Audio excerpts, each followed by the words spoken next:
நீங்க பார்த்து கொண்டிருப்பது புதிய யுகத்தில் சட்டம் ஒரு வகுப்பறை. நான் யாழினி திருமுகம். இன்றைய நிகழ்ச்சியில் நம்ம எதை பத்தி பார்க்க போறோம் அப்படின்னா, திருமணம், விவாகரத்து, ஜீவனாம்சம், குழந்தை தத்தெடுப்பம் பத்தி தான் பார்க்க போறோம். மற்றும் கூடுதலாக ஹவுஸ் அரெஸ்ட்னா என்ன, ஹவுஸ் அரெஸ்ட் செய்யறது சரியா அப்படின்றத பத்தி தெளிவா எடுத்துரைக்கிறதுக்காக நம்ம கூட 2 சட்ட வல்லுநர்கள் இருக்காங்க. முதலாவதாக Sankaran sir. Sir has more than 23 years of experience in civil, criminal and matrimonial cases. வணக்கம் சார். அடுத்தபடியாக நம்ம கூட விக்னேஷ் சார் இருக்காங்க. Sir is well specialised in civil, criminal, matrimonial மற்றும் பில், ரிட் அண்ட் ஆர்டிஐ. வணக்கம் சார். வணக்கம். முதல் கேள்வி நம்ம சங்கரன் சார்ல கிட்ட இருந்து ஆரம்பிக்கலாம். சார், ஹவுஸ் அரெஸ்ட் அப்படின்னு சொல்லப்படுறாங்களா, ஹவுஸ் அரெஸ்ட்னா என்ன சார்?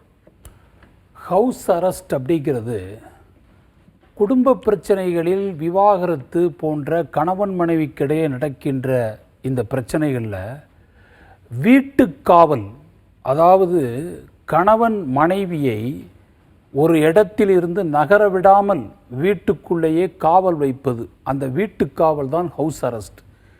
இது சட்டப்படி மிகவும் குற்றமானது. அதாவது ராங்ஃபுல் ரெஸ்ட்ரைண்ட் என்று இது சட்டப்படி குற்றம் என்று பிஎன்எஸ் ஆக்டில் 138 செக்ஷன் 138 3 ஆண்டுகள் சிறை தண்டனையோடு குற்றம் என்று சொல்லுகிறது. ஒருவரை அவருடைய அனுமதி பெறாமல் அவருடைய விருப்பத்திற்கு மாறாக ஓர் இடத்திலிருந்து இன்னொரு இடத்திற்கு நகர்வதற்கு அவரை தடுத்து நிறுத்தி சட்டமுரணாக சிறை வைப்பது, அதைத்தான் வீட்டுக்காவல், ஹவுஸ் அரெஸ்ட் என்று சொல்லுகிறோம். இந்த வீட்டுக்காவல் என்பதை ஒரு பெண்ணடிமைத்தனமாக நாம் பார்க்கிறோம். இது ஒரு பெண்ணை இழிவாக, தரக்குறைவாக, பெண்களுடைய சுதந்திரத்தை பறிக்கின்ற விதத்தில் இருக்கிறது. இந்த பெண்ணடிமை, பெண் விடுதலையை பாட்டுடை தலைவன் பாரதி அப்போதே எழுதி வைத்தான். பெண்ணடிமை, பெண் விடுதலை பற்றி அவன் பாடல் எழுதுகிறான். கும்மி அடிப்போமே கும்மியடி, தமிழ்நாடு குலுங்க கும்மியடி என்று அந்த பாடலை தொடங்குகிறார். அதில் என்ன சொல்கிறார் என்றால், நம்மை பிடித்த பிசாசுகள் போயின, நன்மை கண்டோம் என்று கும்மியடி. அந்த பிசாசுகள் என்பது பெண்ணுடைய அடிமை, பெண்ணுக்கு இழைக்கப்படுகிற தீங்கு, பெண்ணுக்கு இழைக்கப்படுகின்ற துரோகங்கள் எல்லாம் அடங்குகிறது. அப்போதே பாரதி எழுதும் பொழுது அந்த பிசாசுகள் போயின, நன்மை கண்டோம் என்று கும்மியடி என்று சொல்லுகிறார். அது மட்டுமல்ல, ஏட்டையும் கல்வி ஏட்டையும் பெண்கள் தொடுவது தீங்கு என்று எண்ணுபவர் மாய்ந்து விட்டார். படிக்கணும், பெண்கள் படித்ததே தீங்குன்னு சொல்லக்கூடியவங்கெல்லாம் அழிஞ்சு போனாங்க. வீட்டுக்குள்ளே பெண்ணை பூட்டி வைப்போம் என்ற விந்தை மாந்தர் தலை கவிழ்ந்தார் என்று அந்த பாட்டிலே சொல்லுகிறார். அதாவது அப்போவே பாரதி என்ன சொல்கிறார்னா, இது ஒரு பெரிய பெண்ணடிமைத்தனம். வீட்டுக்குள்ளே ஒரு பெண்ணை அவருடைய சுதந்திரத்துக்கு மாறாக அப்படி சிறைப்படுத்துவது கூடாது என்பது பாரதியினுடைய பாடலிலே தெளிவு பெறுகிறது. அது மட்டுமல்ல, அவர் என்ன சொல்லுகிறார், மாட்டை அடித்து அதை வசக்கி தொழுவத்திலே மாட்டி வைக்கின்ற வழக்கத்தை கொண்டு வீட்டிலும் எம்மிடம் அதை காட்ட வந்தார். மாட்டடிக்கிற மாதிரி என்னிடம் காட்ட வந்தார். அதை வெட்டி விடுவோம் என்றே கும்மியடி என்று அந்த பாடலிலே சொல்லுகிறார். அது மட்டுமா சொல்லுகிறார், நல்ல விலைக்கே கொண்டு நாயை விற்கின்றவர், நாயை விற்கிறவங்க கூட ஒரு நாயை வளர்த்து அதை விற்கிறான், அதுகிட்ட கேட்டுராச்சிரான், அந்த நாயிடம் யோசனை கேட்பதுண்டோ?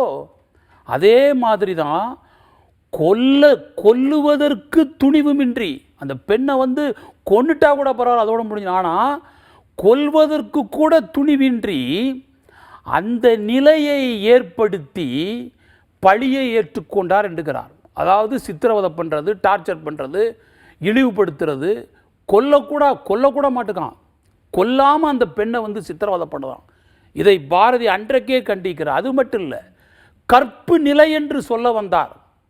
கற்புங்கிறது ஆணுக்கும் பெண்ணுக்கு மட்டும் கிடையாது, இரு கட்சிகளுக்கும் அதை பொதுவில் வைத்தாருங்கிறார். அதே மாதிரி வற்புறுத்தி பெண்ணை கட்டி கொடுக்கின்ற நிலையை மிதித்து தள்ளுவோம், அந்த வழக்கத்தை மிதித்து தள்ளுவோம் என்கிறார். பட்டங்கள் ஆள்வதும் சட்டங்கள் செய்வதும் பாரினில் பெண்கள் படைக்க வந்தோம், எட்டும் அறிவினில் ஆண்களுக்கு நிகராக பெண்கள் ஆணுக்கு பெண்கள் இளைப்பார் இல்லை, எந்த விதத்திலும் பெண்கள் சோட போகலைங்கிறத அப்போதே சொன்னாங்க. அது மட்டும் இல்லை, வேதங்கள் படைப்போம், நீதிகள் சொல்லுவோம், வேண்டிங்கு வந்ததென்று கும்மியடி, சாதங்களும் படைத்திடுவோம், சோறும் நாங்கள் செய்வோம், சாதங்களும் படைத்திடுவோம், தெய்வ சாதிகளும் படைப்போம் அப்படிங்கிறார். இது பாரதி அப்போது அந்த பெண் விடுதலை பற்றி பாடுவதற்கு முன்னாடி ஒரு செய்தியை சொல்லணும். பாரதி மகாகவி பாரதி கல்கத்தாவுக்கு காங்கிரஸ் மாநாட்டுக்கு போகிறாரு. அப்போது விவேகானந்தனுடைய பெண் சீடராக இருக்கின்ற ராமகிருஷ்ண பரமஹம்சர் அவருடைய மடாலயங்களை சாரதாதேவி அம்மையாரோடு சேர்ந்து பணி செய்கின்ற நிவேதிதா என்ற பெண்ணை சந்திக்கிறார் கல்கத்தாவில் சந்தித்த உடனே காங்கிரஸ் மாநாடு நடக்கு, 2 பேரும் சந்திக்கிறாங்க. ஏற்கனவே விவேகானந்தர் மேலே பாரதியார் மிகுந்த ஒரு நன்மதிப்பு உடையவர், சந்தித்திருக்கிறார். அந்த அடிப்படையில் 2 பேரும் சந்திக்கிறாங்க. அப்போ சந்தித்து அரசியல்லாம் பேசிக்கிட்டு இருக்காங்க. அப்போ நிவேதிதா அந்த அம்மா பாரதியாரை பற்றி கேட்குறாங்க, எங்கே உங்கள் மனைவி அப்படின்னு கேட்குறாங்க. உங்கள் மனைவி எங்கே கூட்டு வரலையா அப்படின்னு. பாரதியார் சொல்கிறாரு, அந்த அம்மாவுக்கு அரசியல் தெரியாது, அதனால் மட்டுமில்லை, எங்களுக்கு ஒரு கட்டு இருக்குது, ஒரு சடங்கு இருக்குது. எங்கள் சம்பிரதாயப்படி நாங்கள் இது மாதிரி ஒரு தொழிலுக்கு போகின்ற போதோ, ஒரு மாநாட்டுக்கு நிகழ்ச்சிக்கு போகின்ற போதோ மனைவியை கூட்டி செல்கின்ற பழக்கம் இல்லை, அது எங்களுக்கு கட்டுப்படுத்தி வைத்திருக்கிறான்னு பாரதியார் சொல்கிறார். உடனே அந்த அம்மா கேட்குறாங்க பாரதியார்கிட்ட, உங்கள் மனைவிக்கே சுதந்திரத்தை வாங்கி கொடுக்க முடியலையே, இந்த நாட்டுக்கு எப்படி சுதந்திரத்தை வாங்கி கொடுக்க போகிறீங்கன்னு கேட்டார். அந்த கேள்விதான் பாரதியாருக்குள்ளே வேள்வித்தீயாக மாறி பெண் அடிமையையும் பெண் விடுதலையை பற்றியும் அனலாக தெரித்த கவிதைகள் அதற்கு பிறகுதான் வருகிறது.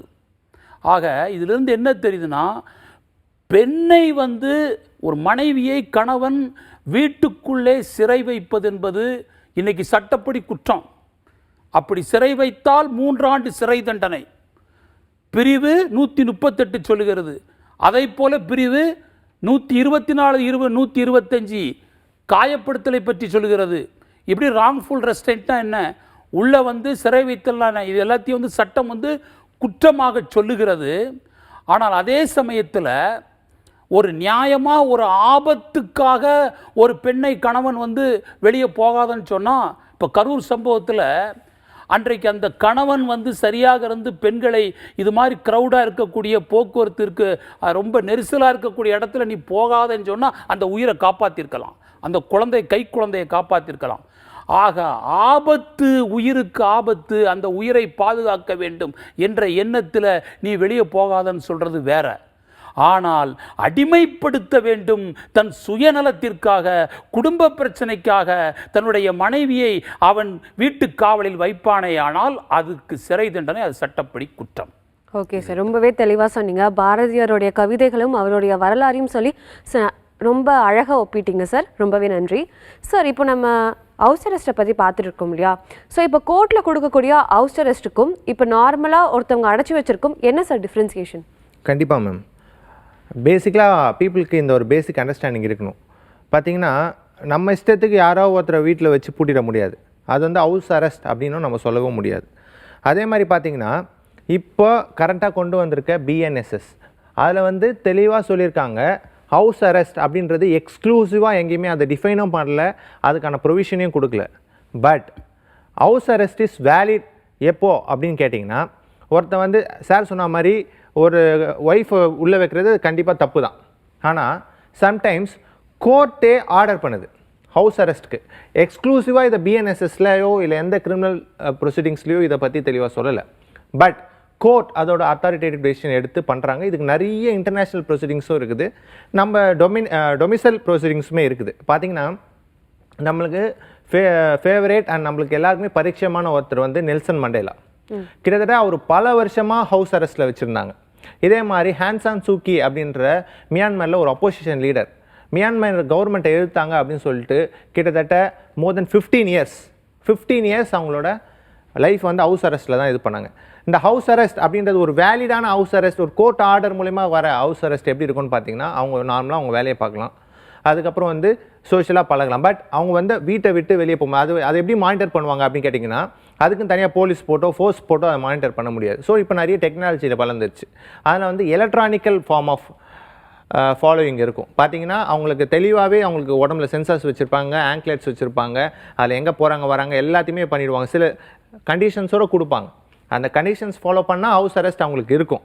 அந்த கண்டிஷன்ஸை ஃபாலோ பண்ணாமல் அவங்க ஓவர் ரூல் பண்ணாங்கன்னா அந்த ஹவுஸ் அரெஸ்ட் கேன்சல் பண்ணிவிட்டு உள்ளே போட்டுருவாங்க. இப்போ நீங்கள் கேட்டதுக்கு டிஃப்ரென்ஸ் பார்த்தீங்கன்னா போலீஸ் கஸ்டடியும் ஹவுஸ் அரெஸ்ட்டும் நம்ம நார்மலாக வைக்கிற டிஃப்ரென்ஸ் கேட்குறீங்க. பார்த்தீங்கன்னா போலீஸ் கஸ்டடி அப்படின்றது வந்து தெளிவாக இருக்கும்.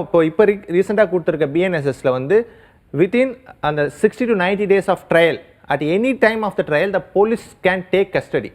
இப்போ ரீசெண்டாக நிறைய சோஷியல் ஆக்டிவிஸ்ட் இதுக்காக ஹியூமன் ரைட்ஸ் ஆக்டிவிஸ்ட்டும் இதுக்காக நிறைய பேர் ப்ரொடெஸ்ட் பண்ணாங்க. ஏன்னா போலீஸ்க்கு இது ஓவர் பவர் கொடுக்குற மாதிரி இருக்குது. 60 daysலேருந்து 90 daysக்குள்ளே எப்போ வேணால் அவங்க போலீஸ் கஸ்டடி எடுத்துக்கலாம் அப்படின்ற மாதிரி ப்ரொவிஷன் இருக்குது. அப்போ பார்த்தீங்கன்னா அந்த போலீஸ் கஸ்டடி வந்து அவங்க வந்து கன்சர்ன் கோர்ட்டில் ஜுடிஷியல் கஸ்டடிக்கு ஈக்குவலாக தான் பண்ணுவாங்க. அப்புறமா இந்த கோர்ட் கொடுக்குறாங்களே, நம்ம ஜெயிலில் போடுறாங்க ஜுடிஷியல் கஸ்டடியில், அப்போ பார்த்தீங்கன்னா அது வந்து வேறு, அது ஹவுஸ் அரெஸ்ட்டில் அது வராது. இந்த ஹவுஸ் அரெஸ்ட் அப்படின்றது வந்து மினிமலாக அஃபென்ஸ் பண்ணுவாங்க. இப்போ ஒருத்தன் ஒரு கொலை பண்ணியிருக்கான், ஒரு பாம்பு வச்சுருக்கான், அவனை வந்து நம்ம ஹவுஸ் அரெஸ்ட்டில் வைக்க முடியுமானா முடியாது. ஒரு சின்ன மைனர் அஃபென்ஸ், இப்போ மேட்ரிமோனியல் கேசஸில் ஒரு சின்ன அஃபென்ஸ் பண்ணியிருக்காங்க, சின்ன ஒரு ஃபார்ம் ஆஃப் அடிதடி ஆயிருக்குன்னா ஃபஸ்ட் டைம் அஃபெண்டராக இருந்தால் மோஸ்ட்லி ஜெயிலில் இப்போ பார்த்தீங்கன்னா நம்மளுக்கு ரிஃபர்மேட்டிவ் சிஸ்டம் தான் இப்போ கொண்டு வந்திருக்கிறது. ரிஃபர்மேட்டிவ் சிஸ்டம் அதில் பார்த்தீங்கன்னா மக்களை திருத்த வைக்கிறது தான் வழியை பார்க்கணும். ஆல்ரெடி ஜெயிலில் நிறைய அக்யூஸ் தான் இருப்பாங்க. ஸோ அப்போ போகும்போது இந்த ஃபஸ்ட் டைம் அஃபெண்டர் அக்யூஸ் கூட சேரும்போது அவனும் அக்யூஸ்டாக மாறதுக்கு அதிகமான பாசிபிலிட்டிஸ் இருக்குது. ஸோ இதை அவாய்ட் பண்ணுறதுக்காக கன்சர்ன்ட் நம்மளோட எமினன்ட் ஜூரிஸ்டும் நம்மளோட எமினன்ட் ஜட்ஜஸ்மே இதுக்காக ஹியூமன் ரைட்ஸ் ஆக்டிவிஸ்ட் சேர்ந்து உருவாக்கின இந்த சிஸ்டம் தான். அது பார்த்தீங்கன்னா எக்ஸ்க்ளூசிவாக வந்து எந்த ஒரு ப்ரொவிஷனும் கொடுத்துருக்காது. அதோட ஜட்ஜஸோட அத்தாரிட்டி தான். சுப்ரீம் கோர்ட்டுமே இது அப்பீல் பண்ணுது. நம்ம இந்தியாவில் எடுத்துக்கிட்டிங்கன்னா ஃபார் எக்ஸாம்பிள் வந்து இப்போ காஷ்மீரை பைலேட்டரலாக பிரிக்கும் போது இப்போது நிறைய அங்கே ப்ரொட்டஸ்ட் இருக்கும் அப்படின்னு சொல்லிட்டு அங்கே முக்கியமான தலைவர்கள் ஃபருக் அப்துல்லா, அமர் அப்துல்லா, அந்த மாதிரி முக்கியமான தலைவர்களை வந்து ஹவுஸ் அரெஸ்ட்டில் வச்சுருந்தாங்க. அவங்களால எதுவுமே அசம்பாவிதம் ஆகிடக்கூடாது அப்படின்ட்டு பொலிட்டிக்கலாகவும் இதை ஹவுஸ் அரெஸ்ட் பண்ணுவாங்க. இன்டர்நேஷ்னலாகவும் நடந்திருக்கு, நேஷனலாகவும் நடந்திருக்கு. இது வந்து பொலிட்டிக்கலாகவும் பண்ணுவாங்க. மெயினான எக்ஸாம்பிள் பார்த்தீங்கன்னா இந்த மேட்ரிமோனியல் கேசஸில் பண்ணுறாங்க. அது மட்டும் இல்லாமல் டியூரிங் குவாரண்டைன், இப்போ நம்மளுக்கு அன்அவாய்டபிள், உலகமே எதிர்பார்க்காத ஒரு நோய் உலகம் ஃபுல்லாக தாக்குச்சு, கொரோனா. அப்போ வந்து government even the prime minister requested to be at the home. அது நம்ம ஹவுஸ் அரெஸ்ட்னு எடுத்துக்க முடியாது. பட் அந்த ஒரு தேவை இருக்குது, ஒரு எமர்ஜென்சி இருக்குது அப்படின்னும் போது கவர்மெண்ட்டும் அதை என்ஷூர் பண்ணுவாங்க, அதுக்கான ரெஸ்ட்ரிக்ஷன் கொடுப்பாங்க.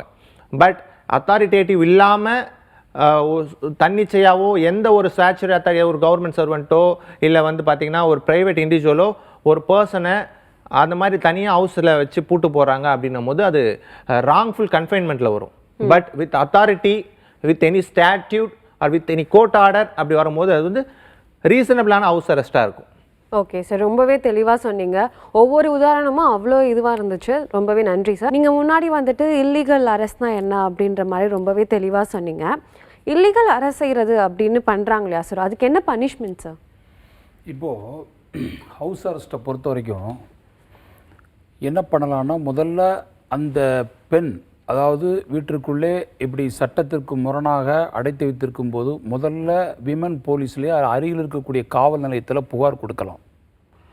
அதே மாதிரி அவங்க போலீஸ்லேருந்தே ஹெல்ப்லைன் நம்பர் கொடுத்துருக்காங்க. வீட்டுக்கு இது மாதிரியான முறையில் சட்டத்துக்கு முரணாக அடைத்து வைக்கப்பட்டிருந்தால் 1091 180 181 இந்த மாதிரி போலீஸ் ஹெல்ப் எண் இருக்குது, அதில் கான்டாக்ட் பண்ணி வீட்டுக்கே வந்து அவங்க மீட்டிட்டு போயிடுவாங்க.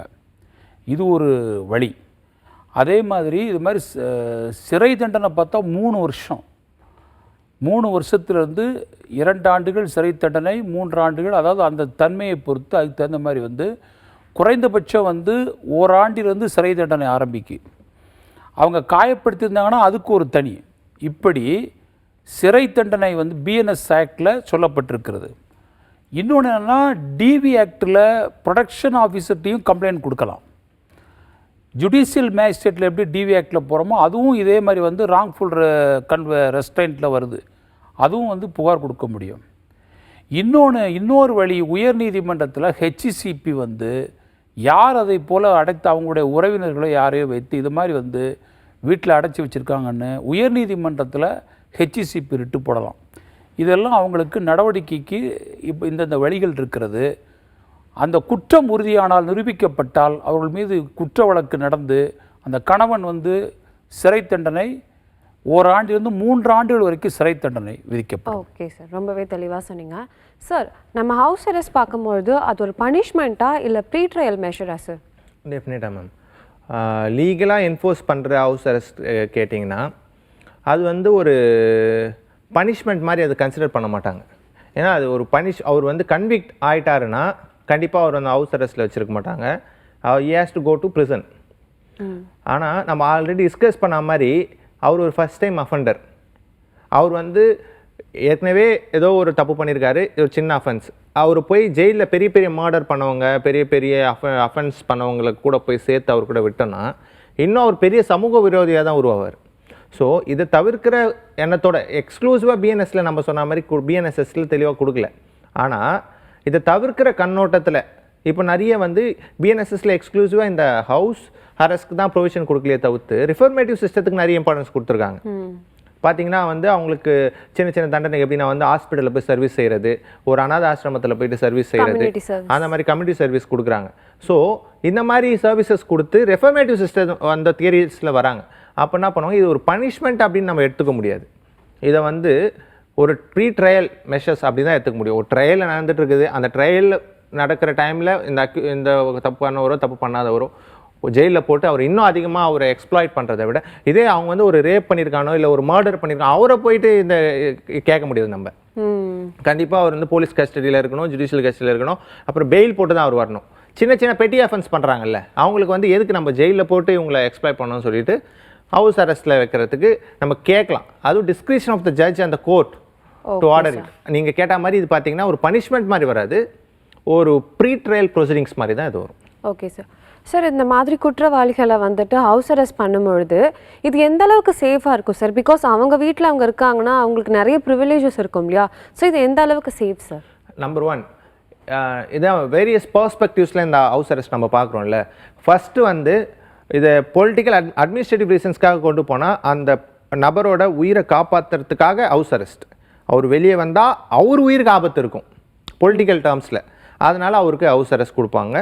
அது வந்து அவர் மேபி அவரை ரெஸ்ட்ரிக்ட் பண்ணுறதுக்காக கூட இருக்கலாம், அந்த ஒரு ரீசனை சொல்லி.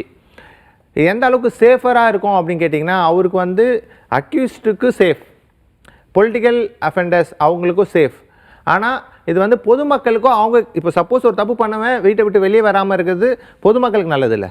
ஸோ ஒரு ஜெயில் வந்து அது வந்து கம்ப்ளீட்டாக வந்து ரெஸ்ட்ரிக்ட் ஆகிடும். இந்த ஹவுஸ் நீங்கள் சொன்ன மாதிரி சில ப்ரிவிலேஜஸ் அவங்களுக்கு இருக்கும். இவன் அவங்க ஹவுஸாக இருந்தாலும் they will be continuously electronically monitor. So தெளிவாக அவங்கள வந்து ஒவ்வொரு நிமிஷமும் மானிட்டர் பண்ணிட்டு தான் இருப்பாங்க.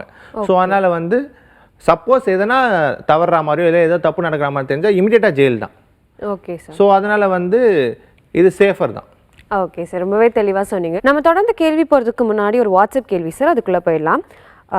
கங்கா அப்படின்றவங்க வந்து மதுரையிலேருந்து கேட்டிருக்காங்க. இவங்களுடைய கேள்வி என்னவாக இருக்குது அப்படின்னு பார்த்தீங்கன்னா, இவங்களுக்கும் இவங்க கணவருக்கும் தொடர்ந்து சண்டையாகவே இருக்கு போல்.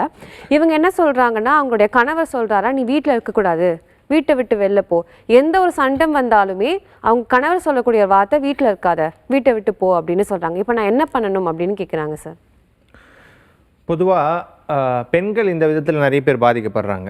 அதுவுமே பார்த்தீங்கன்னா ரூரல் ஏரியாஸில், வில்லேஜ் ஏரியாஸில் இருக்கிற இம்மெச்சூர்ட் அண்ட் அன்எஜுகேட்டட் கேர்ள்ஸ் வந்து இதனால் நிறையவே பாதிக்கப்படுறாங்க. சிட்டி சைட்ஸில் இதுக்கான பாதிப்பு ரொம்ப கம்மி. பொதுவாக ஒரு கல்யாணம் பண்ணிவிட்டு வீட்டை விட்டு வெளியே போ அப்படின்னு சொல்கிறவங்க வந்து கல்யாணமே பண்ணக்கூடாது, அதுதான் என்னோடய கருத்து. அது மட்டும் இல்லாமல் கல்யாணம் பண்ணிவிட்டு உன் பொண்ணு ஒரு நம்பி வருதுன்னா அது வெளியே போகிற சொல்கிறதுக்கு எப்படி மனசு வருது? ஸோ இது வந்து மனிதாபிமான ரீதியாகவும் தப்பு, சட்டப்படியாகவும் தப்பு. ஒரு கல்யாணம் அப்படின்னு பண்ணிட்டாங்கன்னா it's a lifelong commitment according to the law and according to the spiritual also.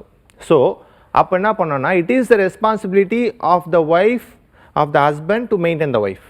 இப்போ தான் கொஞ்சம் எமர்ஜிங் லாஸ் வந்துட்டுருக்கு. பார்த்தீங்கன்னா ஜெண்டர் நியூட்ரலாக பண்ணுறாங்க, ஒய்ஃபும் ஹஸ்பண்டை மெயின்டைன் பண்ணும். ஸோ ஓகே, ரெண்டு பேருமே ஒன்ஸ் கல்யாணம் ஆயிடுச்சுன்னா they cannot say they are independent. இப்போ ரீசெண்டாக சுப்ரீம் கோர்ட்டில் நம்ம ஆனரபிள் ஜஸ்டிஸ் நாகரத்னாவும் சொன்னாங்க, ஒன்ஸ் கல்யாணம் ஆயிடுச்சுன்னா you should not say that you are independent. எல்லாருமே இன்டர்டிபெண்ட் தான். உன்னை நம்பி இவங்க வராங்க, இவங்களை நம்பி இவங்க வராங்க. ஸோ யாருமே நீ ஏன் வெளியே போ அப்படின்னு சொல்லவே முடியாது. ஸோ அது சொல்கிறது மிகப்பெரிய தப்பு. ஃபஸ்ட்டு. செகண்ட் வந்து என்ன பார்த்தீங்கன்னா, அந்த மாமியார் வீட்டுக்கு அந்த பொண்ணு போகிறாங்கல்ல, அவங்க போயிட்டு அவங்க வீட்டுக்கு போன உடனே முடிஞ்சிச்சு. இப்போ வந்து யாருக்கு அங்கே அதிகபட்சமான ரைட்ஸ் நம்மளோட லா கொடுக்குது அப்படின்னு கேட்டிங்கன்னா, அந்த உள்ளே போன அந்த மருமகளுக்கு தான். அந்த மதர் இன் லா ஹேஸ் எந்த அளவுக்கு அவங்களுக்கு ரைட்ஸ் இருக்குதுன்னா, அவங்க அந்த வீட்டில் இருந்துட்டு, அந்த வீடு யாருது? அவங்க ஹஸ்பண்ட். இது அவங்க ஹஸ்பண்டோட அப்பா அம்மா பேரில் இருந்தால் கூட அவங்க 3 பேரையும் வெக்கேட் பண்ணிட்டு அந்த மருமகள் அங்கே இருக்க முடியும் until the trial ends. இந்த அளவுக்கு ப்ரொவிஷன்ஸ் கொடுக்குறாங்க. பிரசிடென்ஸுமே நம்மளுக்கு நிறையவே இருக்குது. ஸோ இந்த அளவுக்கு ரைட்ஸ் ஃபஸ்ட்டு அந்த பெண்ணுக்கு இருக்குது. சரி, ஓகே, அதுவும் வேணாம் அப்படின்னு நினச்சாங்கன்னா, அவங்க தென் if she is trying to அவங்க சுத்தமாக ஒத்து வரல அப்படின்னா தென் அவங்க வந்து மெயின்டெனன்ஸ்க்காக போகலாம். டொமஸ்டிக் வீட்டை விட்டு வெளியே போகணும்னு சொல்கிறது மென்டல் ஹர்ட். ஸோ அது வந்து ஹர்ட்டில் வரும், அது வந்து டொமஸ்டிக் வயலன்ஸ்லேயும் வரும், அண்ட் தென் மெயின்டெனன்ஸும் போகலாம். அண்ட் தென் இது வந்து it is a ground for divorce also. So அங்கேயே இருந்தும் அவங்க விஷயத்தை சாதிச்சுக்கலாம். இல்லை அவங்க உயிருக்கு ஏதோ உத்தரவாதம் இல்லை, ரொம்ப பயமாக இருக்குது அப்படின்னா வெளியே போயிட்டு ஜுடிஷியல் ரெமிடிஸ் நான் சொன்ன இந்த விதத்தில் இருக்குது, அவங்க அதை கிளைம் பண்ணிக்கலாம். ஓகே சார், ரொம்பவே தெளிவாக சொன்னீங்க சார். அடுத்த கேள்வி என்னன்னா சார், இப்போ வந்துட்டு ஹவுஸ் அரெஸ்ட்டை பற்றி பேசிகிட்டு இருக்கோம் இல்லையா, யூஸ்வலாக இது யாருக்கு கொடுப்பாங்க சார்? எந்த பேசிஸில் கன்சிடர் பண்ணி கொடுப்பாங்க? லைக் ஏஜியா இல்லை வந்துட்டு அவங்க குற்றமா, அந்த பற்றி கொஞ்சம் தெளிவாக சொல்லுங்கள் சார். அதாவது குற்றத்தினுடைய தன்மை, அதாவது சில ஸ்பெஷல் ஆக்டில் அந்த குற்றத்தினுடைய தன்மை, வயது மூப்பு, அவங்களுடைய ஃபிசிக்கல் கண்டிஷன், உடல்நிலை, அந்த குடும்பத்தின் அந்த குற்றத்தினுடைய தன்மை, சூழ்நிலை, குடும்ப சூழ்நிலை, இதையெல்லாம் கருத்தில் கொண்டு தான் இவர் வெளியில் வரதை விட வீட்டில் இருக்கலாம் அப்படின்னு சொல்லி சில குறிப்பிட்ட சூழ்நிலைகளை கொடுக்காங்க. இப்போ ஒரு அரசியல் தலைவர் இருக்காருன்னா, இவர் வெளியில் வந்தால் பெரிய கலவரம் ஏற்படும், பெரிய பிரச்சனை ஏற்படும், அப்படிங்கிற பட்சத்தில் இவர் அந்த வீட்டில் இருக்கலாம் அப்படிங்கிறதுக்காக இது பண்ணுறாங்க. இதில் 18 வயதுக்கு குறைவாக இருக்கக்கூடிய சிறார்கள், இளஞ்சிறார்கள், அவங்கள வந்து என்ன பண்ண முடியாது, ரிமாண்ட் பண்ண முடியாது. அவங்களையும் இந்த ஹவுஸ் அரெஸ்ட் இதில் கொண்டு வராங்க. ஆனால் அவங்களுக்கு அந்த ஹவுஸ் அரெஸ்ட் இருக்கும்போது அவங்களுக்கு மற்ற வேலைகளையெல்லாம் செய்கிறதுக்கு அலோவ் பண்ணுறாங்க. மற்ற சமூக பணிகள் பண்ணுறதுக்கெல்லாம் அதில் சுதந்திரம் கொடுக்காங்க. இப்படி ஒவ்வொரு சூழ்நிலையை பொறுத்து தான் இந்த ஹவுஸ் அரெஸ்ட்டு. எல்லா இதுக்கும் கொடுக்க முடியாது. அவருடைய வயோதிகம், அந்த உடல்நல குறைவு, ரொம்ப முடியாமல் இருக்கிறது, அப்புறம் குடும்ப சூழ்நிலை, குற்றத்தினுடைய தன்மை, இதை பொறுத்து தான் தீர்மானிக்கப்படுகிறது. Okay sir. சார், கோர்ட் வந்துட்டு ஹவுஸ் அரெஸ்ட் கொடுக்கறதுக்கு முன்னாடி என்ன மாதிரி ஃபேக்டர்ஸை கன்சிடர் பண்ணுவாங்க சார்?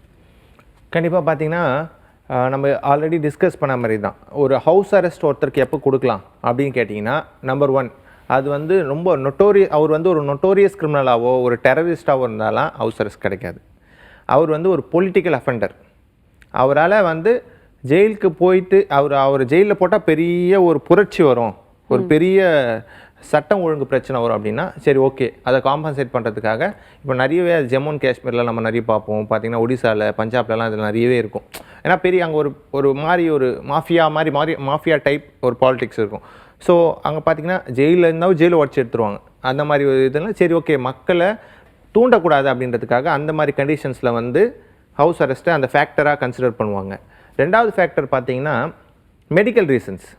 ரொம்ப முடியாமல் இருக்கார், ஜெயிலில் போட்டால் இறந்துருவார் அப்படின்னா அவர் ஒன்றுமே பண்ண போகிறதில்ல. ஸோ அதனால் வீட்லேயே அவங்க வச்சு ட்ரீட்மெண்ட் பண்ணுறதுக்கு அந்த ஹவுஸ் அரெஸ்ட் அந்த ஃபேக்டர்ஸ் கொடுப்பாங்க. ஃபஸ்ட் டைம் அஃபெண்டர்ஸ், அவர் இப்போ தான் முதல் முறையாக தப்பு பண்ணுற சின்ன ஒரு அஃபென்ஸ், அந்த மாதிரி விஷயத்துக்கு போயிட்டு ஜெயிலில் போடுறது, அது ஒரு ஃபேக்டராக கன்சிடர் பண்ணுவாங்க. அதுக்கப்புறம் வந்து அதான் அந்த ரொம்ப நார்மலான க்ரைம்ஸ் பண்ணுறவங்கலாம் வந்து சரி உள்ளே போட்டு நம்ம இது பண்ணுறதுக்கு வேணாம்னு சொல்லிட்டு வெளியே. மெயினாக பார்க்குறது ஃபேக்டர்ஸ்னால் மெடிக்கல், இந்த பொலிட்டிக்கல், அதுக்கப்புறம் மேட்ரிமோனியல் கேசஸ். எல்லா குடும்பம் எப்பயுமே ஒருத்தவங்க கல்யாணம் பண்ணி முதல்ல வரும்போது அந்த ஃபர்ஸ்ட் 1 or 2 years வந்து ஒருத்தருக்கு ஒருத்தர் புரிஞ்சிக்கிறதுக்கே கொஞ்சம் டைம் எடுத்துக்கும். அப்போ வந்து சின்ன சின்ன பிரச்சனைகள் வரும். அது வந்து ஃபேக் கம்ப்ளைண்ட்ஸாக போகலாம், போலீஸ் நிறைய தூண்டி பண்ணலாம், சில பேர் தூண்டி கூட தூண்டுதல் பேரில் ஃபேக் கேசஸ், மேட்ரிமோனியல் கேசஸ் இது நிறையவே வருது. சுப்ரீம் கோர்ட்டுமே இதை ரொம்ப ஒரு ப்ரிகாஷனரியாக எடுத்து 498A இருந்தால் கூட சரி, முதல்ல விசாரித்து அதில் உண்மைத்தன்மை இருந்தால் அதுக்கப்புறம் ஆக்ஷன் எடுங்க அப்படின்னு சொல்கிறாங்க. ஸோ அது மாதிரி மேட்ரிமோனியல் சின்ன டிஸ்பியூட்ஸ்க்கெலாம் வந்து இதெல்லாம் மெயின் ஃபேக்டர்ஸாக கன்சிடர் பண்ணி தான் ஒரு ஹவுஸ் அரெஸ்ட்டை ஜுடிஷியலாக கொடுப்பாங்க. ஓகே சார், ரொம்பவே தெளிவாக சொன்னீங்க. நம்ம கூட ஒரு காலர் இணைஞ்சிருக்காங்க, அவங்க கிட்ட பேசிடலாம். வணக்கம். வணக்கம், லைன்ல தான் இருக்கீங்க. ஆ வணக்கம்மா, எங்கேருந்து பேசுறீங்க? உங்க பையன் ஈரோட்லேருந்து பேசுகிறேங்க. சொல்லுங்கம்மா, உங்களுடைய சந்தேகம். சந்தேகம் வந்துங்க, இப்போ ஹஸ்பண்ட் மேலே டிவிசி கேஸ் போட்டிருக்குங்க. ஹஸ்பண்டே டைவர்ஸ் கேஸ் கொடுத்துருக்காருங்க. ஓகே, அவர் வெளியில் அனுப்பிச்சிட்டாருங்க. எந்த ரீசனும் அவர் சொல்லலை. சரிங்கம்மா. நாங்கள் வந்து என் டிவிசி போட்டிருக்குதுங்க. நாங்கள் டைவர்ஸ் கொடுக்காத காம்பன்சேஷன் தொகைன்னு இது மென்ஷன் பண்ணியிருக்கோங்க டிவிசியில். ஓகே, டைவர்ஸ் கொடுக்காத காம்பன்சேஷன் தொகையோ மந்த்லி இதோ செட்டில்மெண்ட் ஏதோ வாங்க முடியுங்களா? ஓகேம்மா, உங்களுடைய சந்தேகத்துக்கு வழக்கறிஞர் பதில் சொல்லுவாங்க. சொல்லுங்க சார். அம்மா, இப்போ உங்களுக்கு கல்யாணம் ஆகி எத்தனை வருஷம் ஆச்சுங்கம்மா? 26 வருஷம், 25 வருஷங்க. குழந்தை இருக்கா? ஒரு பையன் இருக்காங்க, ஃபாரின்ல படிச்சிட்டு இருக்கான். எங்க படிக்கிறான்? கனடால. சரி, இப்போ நீங்க பிரிஞ்சு தான் வாழுதீங்களா? ஆமாங்க. எத்தனை வருஷமா பிரிஞ்சிருக்கீங்க? இப்போ கொஞ்ச நாள் ஒரு வருஷம் 1.5 வருஷம். சரி, இப்போ அவர் டைவர்ஸ் கேஸ் போட்டிருக்காரு. ஆமாங்க. என்ன கிரவுண்ட்ல, என்ன காரணம், என்ன பிரச்சனை உங்களுக்குள்ள? ஒரு பிரச்சனையும் இல்லைங்க. அவங்க வீட்டுக்கெல்லாம் செலவு பண்ணாங்க. அதுக்கு வந்து கொஞ்சம் கடன் ஆயிடுச்சுங்க, அதை கொடுங்கன்னு அவரை கேட்டதுக்கு பிரச்சனைங்க சார்.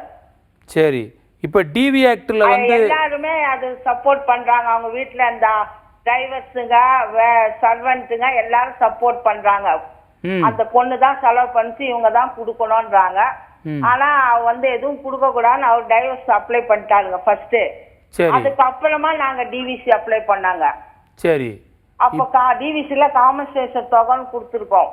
கவுன்சிலிங்ல எல்லாம் இவன் மேல எந்த இதுவும் சொல்லல, அவளும் எதுவும் சொல்லங்க. இவங்க வந்து நீங்க சேர்ந்து வாழணும், என் பிரச்சனையை முடிக்கணும்னு மட்டும் கேட்டுருக்காங்க. சரிம்மா, நீங்க எந்த அளவுக்கு முடியுங்க சார்? நீங்க சேர்ந்து வாழணும்னு விரும்புறீங்களா எப்படி? ஹலோ. ஆமாங்க. நீங்க அவரோட அவ வாழ்றத பத்தி எங்களுக்கு ஒன்றும் பிரச்சனை இல்லை. அவளுக்கு பிரச்சனை முடியணுங்க. அவ உள்ள போனாலும் சரிங்க, இல்ல பையனோட செட்டில் ஆனாலும் பரவாயில்லைங்க. இப்போ நீங்க வந்து உங்களுக்கு 2 வழி இருக்கு. நீங்க வந்து மெயின்டெனன்ஸ் வழக்கு வந்து உங்க கணவர் மேல போட முடியும். அதே சமயத்தில் நீங்க விவாகரத்து வாங்கணும்னு விரும்பினீங்கன்னா தான் அந்த இதுக்கெல்லாம் போகணும். இல்லை கூடி வாழ விரும்புகிறேன் அப்படின்னு சொன்னால் நீங்கள் என்ன பண்ணலாம், ரெஸ்டியூஷன் ஆஃப் கான்ஜுகல் ரைட்ஸ்னு நான் சேர்ந்து வாழ விரும்புகிறதுன்னு ஒரு மனு போடுங்க. அப்போ அவர் போட்ட வழக்கு வந்து உடனே விவாகரத்து கிடைக்காது. விவாகரத்து வழக்கில் சரியான கிரவுண்டு சொன்னால் தான் கிடைக்கும். அதனால் நீங்கள் உங்கள் வழக்கறிஞரை வச்சு ரெஸ்டியூஷன் ஆஃப் கான்ஜுகல் ரைட்ஸ் போட்டு மெயின்டெனன்ஸ் வந்து பராமரிக்கிறது காம்பன்சேஷன்லாம் கேட்கிங்கல்ல, அதுலேயே நீங்கள் மனு போட்டு கேட்க முடியும் ஃபேமிலி கோர்ட்டில். நம்ம தொடர்ந்து பேசுறதுக்கு முன்னாடி ஒரு காலர் இணைஞ்சிருக்காங்க, அவங்க கிட்ட பேசிடலாம். வணக்கம். வணக்கம் சார். வணக்கம் மேடம். சொல்லுங்க சார், உங்களுக்கான சந்தேகம். சந்தேகம் வந்து எனக்கு ஒரு 13 நகை போட்டாங்க. Okay okay sir. 2009 ஓகே. அவங்க வீட்டுல கொஞ்சம் கஷ்டமா இருக்கு சொல்லி அவங்க அப்பா இருக்க டயத்துல மனைவியோட அப்பா இருக்க டயத்துல அவங்க வாங்கிட்டு போயிட்டாங்க. ஓகே. இப்ப வந்து அவங்க அம்மாவும் தம்பி மட்டும் தான் இருக்காங்க.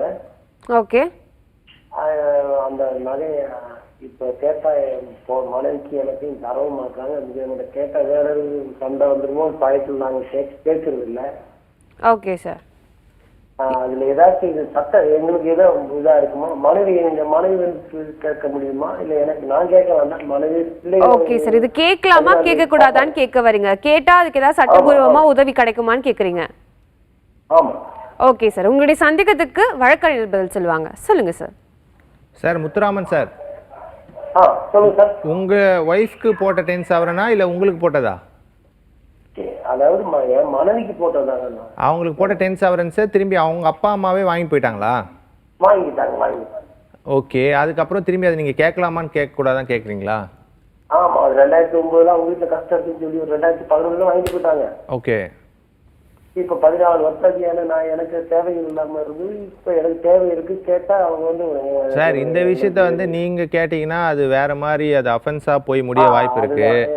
அதனால வந்து your wife can request anything from her parents on her own. அவங்களோட சுயமா அவங்க கேட்கறது எதுவும் தப்பு வராது. நீங்க கேட்க சொல்லி கேட்டாலோ இல்லை நீங்கள் போயிட்டு அவங்க கிட்ட கேட்டாலோ அது அஃபென்ஸ் ஆகிடும். அதனால வந்து இதை நீங்கள் கன்சிடர் பண்ணுங்கள். நீங்கள் வந்து அவங்களுக்கு இப்போ சப்போஸ் எனிதிங் அவங்க அப்பா அம்மா பேரில் எது இருக்கதும் அவங்க பொண்ணுக்கு she is one of the legal heir, so அவங்களுக்கு தான் வரப்போகுது. அதனால் நீங்கள் வந்து ஃபோர்ஸ் பண்ணியோ இல்லை நீங்களாக போயிட்டு வாலண்டரியாவோ கேட்டால் இது வேறு மாதிரி போகும். அதனால் வந்து நீங்கள் அதை அவாய்ட் பண்ணுறது நல்லது. ஓகே சார், இன்னொரு காலரும் இருக்காங்க, அவங்ககிட்டயும் பேசிடலாம். வணக்கம். வணக்கம் மேம். வணக்கம்மா, எங்கிருந்து பேசுறீங்க? உங்க பெயர்? என் பேர் அனு, கோயம்புத்தூர்ல இருந்து பேசுறேன். சொல்லுங்கம்மா, உங்களுக்கான சந்தேகம். சார், என்னோட ஹஸ்பண்ட் வந்து என்ன ஹவுஸ் அரெஸ்ட் பண்ணியிருந்தாரு. ஓகே மா, நீங்க தொடர்ந்து பேசுறதுக்கு முன்னாடி லவுட் ஸ்பீக்கரை கட் பண்ணிட்டு ரிசீவர் மோட்ல பேச முடியுமா? ஓகே, இப்ப கேக்குதா மேம்? சொல்லுங்கம்மா. என் ஹஸ்பண்ட் வந்து 1 இயரா என்ன ஹவுஸ் அரெஸ்ட் பண்ணியிருந்தாரு. ஓகே. அப்புறம் பேரண்ட்ஸும் போலீஸ் ஸ்டேஷன்ல இருந்து என்ன கூட்டிட்டாங்க. ஓகே. ஸோ இதை வந்து டிவோர்ஸ் கேஸ்ல எப்படி போட்டு கம்பன்சேஷன் வாங்கலாம் அப்படின்னு லாயர்கிட்ட கேட்கணும். ஓகேம்மா, உங்களுடைய சந்தேகத்துக்கு வழக்கறிஞர் பதில் சொல்லுவாங்க. சொல்லுங்க சார். உங்களுக்கு வந்து கல்யாணம் எப்போம்மா ஆச்சு? 20 சார். சரி, இப்போ இந்த 1 இயராக உங்களுக்குள்ள என்ன பிரச்சனை? 1 இயர் ஹவுஸ் அரெஸ்ட்னு சொல்கிறீங்களா? நீங்கள் கம்ப்ளைண்ட் உடனே கொடுக்கலையா? கொடுத்துட்டோம். எங்கே கொடுத்தீங்க? போலீஸ் ஸ்டேஷன்ல சார். போலீஸ் ஸ்டேஷனில் கொடுத்தீங்களா? ஆமா சார், அதுக்கு சிஎஸ்ஆரும் கொடுத்தாங்க சார். சரி, அதை என்ன நடவடிக்கை எடுத்தாங்களா அதுக்கப்புறம்? ஆமா சார், கொஞ்சம் கேட்டு வைக்க ட்ரை பண்ணாங்க, பட் எதுவும் சரி வரல. இப்போ டிவோர்ஸ் போயிட்டு இருக்கு. வேற ஏதாவது டிவி ஆக்டில் எதுவும் கொடுத்துருக்கீங்களா? 13A கொடுத்துருக்கு சார். அது கொடுத்துருக்கீங்க. இது இது மாதிரி குரூவல்ட்டி அப்படிங்கிறதுல டிவி ஆக்டில் எதுவும் கொடுத்துருக்கீங்களா?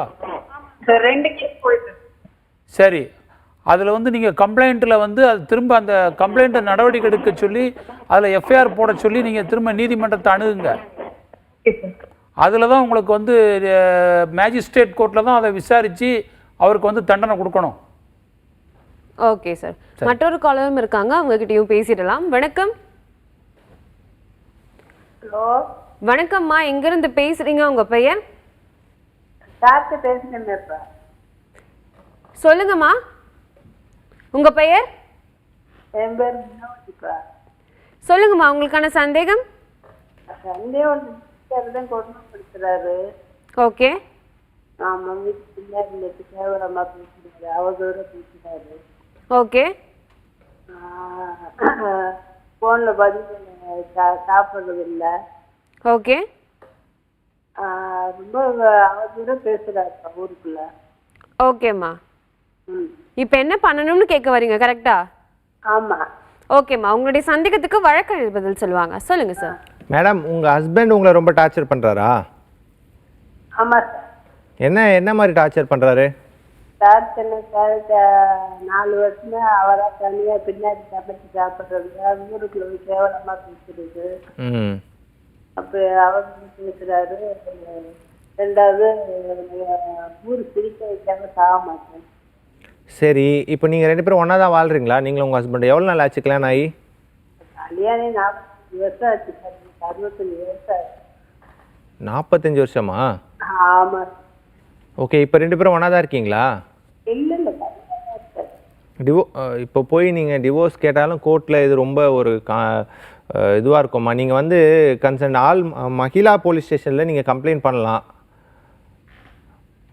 அங்கே வந்து உங்களுக்கு வந்து லேடிஸ்க்குன்னு போலீஸ் ஸ்டேஷன் இருக்கும் உங்கள் ஏரியாவில், அதை விசாரித்து அங்கே நீங்கள் ஒரு கம்ப்ளைண்ட் பண்ணுங்கள். அங்கே சரிப்பட்டு வரலன்னா அந்த ஏரியாவோட ஜுடிஷியல் மேஜிஸ்ட்ரேட் கிட்ட நீங்கள் கம்ப்ளைண்ட் பண்ணலாம், டிவிசி கம்ப்ளைண்ட் பண்ணலாம். அவருக்கு அதுக்கு தக்க பனிஷ்மெண்ட் கொடுப்பாங்க. ஓகே சார், ரொம்பவே தெளிவாக சொன்னீங்க சார். இப்போ டிஜிட்டல் அரெஸ்ட் அப்படின்னு சொல்கிறாங்களே சார், இப்போ சமீபத்தில் கூட ஒரு வீடியோ வந்துச்சு. லைக் என்ன அப்படின்னா, ஒரு வயசானவர்கிட்ட வந்துட்டு கால் பண்ணி உங்கள் பேங்க்கில் இருக்கக்கூடிய அமௌண்ட் எல்லாம் நீங்கள் எனக்கு சென்ட் பண்ணுங்கள், அதை வெரிஃபை பண்ணிவிட்டு நான் உங்களுக்கு சென்ட் பண்ணுறேன் அப்படின்ற மாதிரி சொன்னாங்க. ஸோ இதை பற்றி என்ன சார் நினைக்கிறீங்க? இது எல்லாமே டிஜிட்டல் அரெஸ்ட்டுங்கிறது ஆன்லைன் மோசடி தான். ஆன்லைனில் வந்து நம்பி ஏமாந்து போகிறது, ஸ்கேம் சொல்லக்கூடிய, அதாவது சூதாட்டங்களில் ஒரு பக்கம் ஏற்கனவே நடந்து அதை போலீஸ் இன்ஸ்ட்ரக்ஷன் கொடுத்து இது மாதிரியெல்லாம் ஏமாந்து போகாதீங்க அப்படின்னு சொல்லி கொடுத்துருக்காங்க. நிறைய அறிவுரைகள் கொடுத்துருக்காங்க. இந்த சிபிஐலேருந்து பேசுகிறேன், அதிலிருந்து பேசுகிறேன், நீ ஃபோனை ஆஃப் பண்ணாத அப்படின்னு சொல்லி வீடியோ கால்லே வருவாங்க. உன் மேலே வந்து இந்த அஃபென்ஸ் இருக்குது, வந்து எஃப்ஐஆர் பாரு, இந்த இருக்குது பாரு அப்படின்னு சொல்லி எஃப்ஐஆரே வந்து ஒரு போலியான எஃப்ஐஆரை காமிப்பாங்க. அப்புறம் வந்து ஆர்டர் காமிக்கும், அது ஒரு போலியான ஆர்டர் காமிப்பாங்க. உடனே வந்து நீ வந்து போதை தடுப்பு இதில் வந்து போதை யூஸ் பண்ணியிருக்க அப்படின்னு சொல்லி ஏதாவது ஒரு பொய்யை சொல்லி மிரட்டுவாங்க. இதெல்லாம் வந்து ஆன்லைனில் பண்ணக்கூடிய ஒரு ஏமாற்றும் நோக்கத்தோட பணம் பறிக்கிறதுக்கான ஒரு செயல். இது மக்கள் ரொம்ப விழிப்புணர்வோடு இருக்கணும். ஏன்னாக்கா கோர்ட்லேருந்து உங்களுக்கு எந்த அஃபென்ஸாக இருந்தாலும் கோர்ட்லேருந்து சம்மன் வரும். Okay sir. கோர்ட்லேருந்து வரும், அது நீங்கள் அது வந்து உங்களுக்கு தபாலில் வரும், அப்போ தான் நீங்கள் போகணும். இதில் ஆன்லைனில் பண்ணுறதுக்கு வந்து எதுவுமே கிடையாது, மக்கள் புரிஞ்சுக்கிடணும். அதனால் இது மாதிரியான ஆன்லைனில் ஏமாற்றும் நோக்கத்தோடு இது பண்ணிங்கன்னா அந்த மாதிரி இதில் வந்து சைபர் கிரைமில் வந்து இது வந்து முழுக்க முழுக்க சீட்டிங் மோசடி இதில் தான் வந்து அவங்க மேலே வந்து புகார் கொடுத்து நடவடிக்கை எடுக்க சொல்லலாம். ரொம்பவே தெளிவாக சொல்லிங்க. அலைபேசி மூலியமாகவும் ஆன்லைன் மூலியமாகவும் எந்த ஒரு தகவலும் கோர்ட் தராது. அது உங்களுக்கு நேரடியாகத்தான் வந்து. Okay sir. தொடர்ந்து பேசுறதுக்கு முன்னாடி ஒரு காலர் இருக்காங்க, அவங்க கிட்ட பேசிடலாம். வணக்கம். ஹலோ. வணக்கம் சார், எங்க இருந்து பேசுறீங்க, உங்க பெயர்? வணக்கம் மேடம், என் பெயர் வெங்கடேசன் மேடம். சொல்லுங்க சார், உங்களுக்கான சந்தேகம். மேடம், தம்பிக்கு ஒரு 1.5 வருஷம் முன்ன மேரேஜ் பண்ணியிருந்தேன் மேடம். ஓகே. இப்போ மேரேஜ் பண்ணிட்டு அந்த பொண்ணு வாழாம ஒரு 2 நாள் கூட வீட்டில் வாழாம பிடிக்கணும்னு சொல்லிட்டு போயிட்டாங்க மேடம். ஓகே. இப்போ போனதுக்கு அப்புறம் அதை 1 வருஷம் கழிச்சு கேஸ் போட்டுருக்காங்க திருப்பி அந்த மேலே. Okay sir. இது மேல எங்களை டைவர்ஸ் கேட்டு 10 லட்சம் ரூபாய் சீதனம், கொடுக்காத பொருளெல்லாம் சீதனம் கொடுத்த மாதிரி 10 லட்சம் சீதனம் கேட்டு போட்டுருக்காங்க. ஓகே. நஷ்டீடு மாதிரி. ஓகே. நகைலாம் போட்ட நகைலாம் எடுத்து போயிட்டாங்க, ஒரு 5 சவரம் போட்டாங்க, எடுத்துட்டு போயிட்டாங்க. ஓகே. இப்போ நகையை கேட்டு 10 லட்சம் ரூபாய் சீதனம் கொடுத்துருக்கேன் அந்த மாதிரி கேட்டு கேஸ் போட்டுருக்காங்க, டைவர்ஸ் கேட்டு. Okay sir. பொய்யான வழக்கு உங்க மேல போட்டிருக்காங்க, இப்போ என்ன பண்ணணும்னு கேட்க வரீங்க, கரெக்டா? ஆமா மேடம். ஓகே சார், உங்களுடைய சந்தேகத்துக்கு வழக்கறிஞர் பதில் சொல்லுவாங்க. சொல்லுங்க சார். சார், இப்போ உங்க தம்பி. வணக்கம். வணக்கம். தம்பி வந்து மேரேஜ் 1.5 வருஷம் ஆகுதா? ஆமா சார், 1.5 வருஷம் ஆகுது. ஆனா ஒரு 2 நாள் கூட நம்ம வீட்டுல 2 நாள் கூட அவங்க இல்ல, அவங்க பேரண்ட்ஸ் வீட்டுக்கு போயிட்டாங்களா? ஆமா சார், வீட்டுக்கு, அதாவது நம்ம வீட்டுல பேய் பிடிச்ச மாதிரி நாடகம் மாதிரி ஆடிட்டு கிளம்பிட்டாங்க சார். ஓ சரி. இப்போ போய் எத்தனை நாள் ஆகுது? போய் 1.5 வருஷம் ஆகுது சார். கல்யாணம் பண்ண மறுநாள்ல கிளம்பிட்டாங்க சார். சரி. இப்போ வந்து டைவர்ஸ் கேஸ்ல வந்து அவங்க என்ன சொல்றாங்க, எதுக்காக டைவர்ஸ் போட்டிருக்காங்க? அதாவது டைவர்ஸ் கேஸ் வந்து என்ன மென்ஷன் பண்ணிருக்காங்க, எனக்கு டைவர்ஸ் வேணும், 10 லட்சம் ரூபாய் சீதனம் கொடுத்துருக்கேன், 5 சவரம் நகை போட்டிருக்கேன், இதெல்லாம் வேணும் எனக்கு, நஷ்டீடு கேட்டு போட்டிருக்காங்க சார்.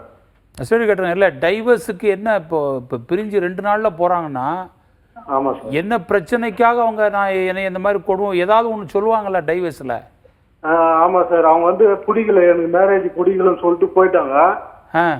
இப்போ பொய்யான வழக்கு போட்டுக்கிறாங்க, இது போல மாப்பிள்ளை ஏமாத்தி எங்களை கல்யாணம் பண்ணிட்டாங்க, இன்ஜினியர் படிச்சுருக்காங்க, 50,000 சம்பளம் வராங்க, அதே ஏதோ இல்லாத வழக்கெல்லாம் போட்டு கேஸ் கொடுத்துருக்காங்க சார் கோர்ட்டில். சரி, பரவாயில்ல. இப்போ நீங்க என்ன உங்களுக்கு தீர்வு வேணும்? அவங்கள திரும்ப சேர்ந்து அவங்க கூட சேர்ந்து வாழணும், டைவர்ஸ் கேஸை வந்து வாங்க விடாம தடுக்கணும்னு பாக்குறீங்களா? சார், இவங்க வந்து வாழ்ந்தாலும் வாழ மாட்டாங்க. இப்போ டைவர்ஸ் கிடைச்சாலும் எங்களுக்கு நாங்கள் நெக்ஸ்ட் மேரேஜ் பண்ணது யூஸ்ஃபுல்லா இருக்கும். சரிங்க. அப்ப நீங்க என்ன பண்ணுங்க, என்ன பண்ணலாம் சொல்லிட்டு உங்களுக்கு இருக்கிற வழி என்னன்னா, அந்த டைவர்ஸ் கேஸ்லயே அந்த நீதிமன்றத்துல நீங்க மனு போட்டு அவங்க சொல்லக்கூடியதெல்லாம் ரெஃப்யூஸ் பண்ணுங்க. அவங்க சொன்ன காரணங்கள் எல்லாத்தையும் முதல்ல வந்து உங்க வக்கீல வச்சு, உங்க கிரவுண்ட் என்ன, இது மாதிரி 2 நாள் தான் இருந்தாங்க, எங்களுக்குள்ள எந்த விதமான பெரிய தாம்பத்தியங்கள் எதுவுமே வந்து நடக்கல, குடும்பத்துல எந்த விதமே இவங்க குடும்பம் நடத்தலன்னு ஒரு வலுவான காரணங்களை நீங்க வந்து அந்த வழக்குல நீங்களும் சொல்லுங்க. அப்பதான் நீதிமன்றம் வந்து உங்களை நம்பும். Okay sir. இப்போ நம்ம சைடுல இருந்து கேஸ் ஃபைல் பண்ணல சார்? ஆமா, நீங்க அந்த வழக்குல வந்து உங்களுக்கு நோட்டீஸ் வந்திருக்கல, விவாகரத்து நோட்டீஸ். ஆமா சார். அந்த வழக்குலயே நீங்க கவுண்டர் போட்டு நீங்க வந்து அந்த எஸ்டாப்ளிஷ் பண்ணுங்க. Okay sir. அப்போ பண்ணிட்டு இவங்க வந்து என் மேல வந்து பணம் பறிக்கக்கூடிய இதுல வந்து நோக்கத்துல இவங்க அந்த வழக்கு போட்டிருக்காங்க, நான் எந்த விதமான கொடுமையும் பிரச்சனையும் பண்ணல, 2 நாளையில என்ன பண்ணிட முடியும், இதெல்லாம் உங்க வக்கீல் மூலமா அந்த கிரவுண்ட்ல இது பண்ணுங்க.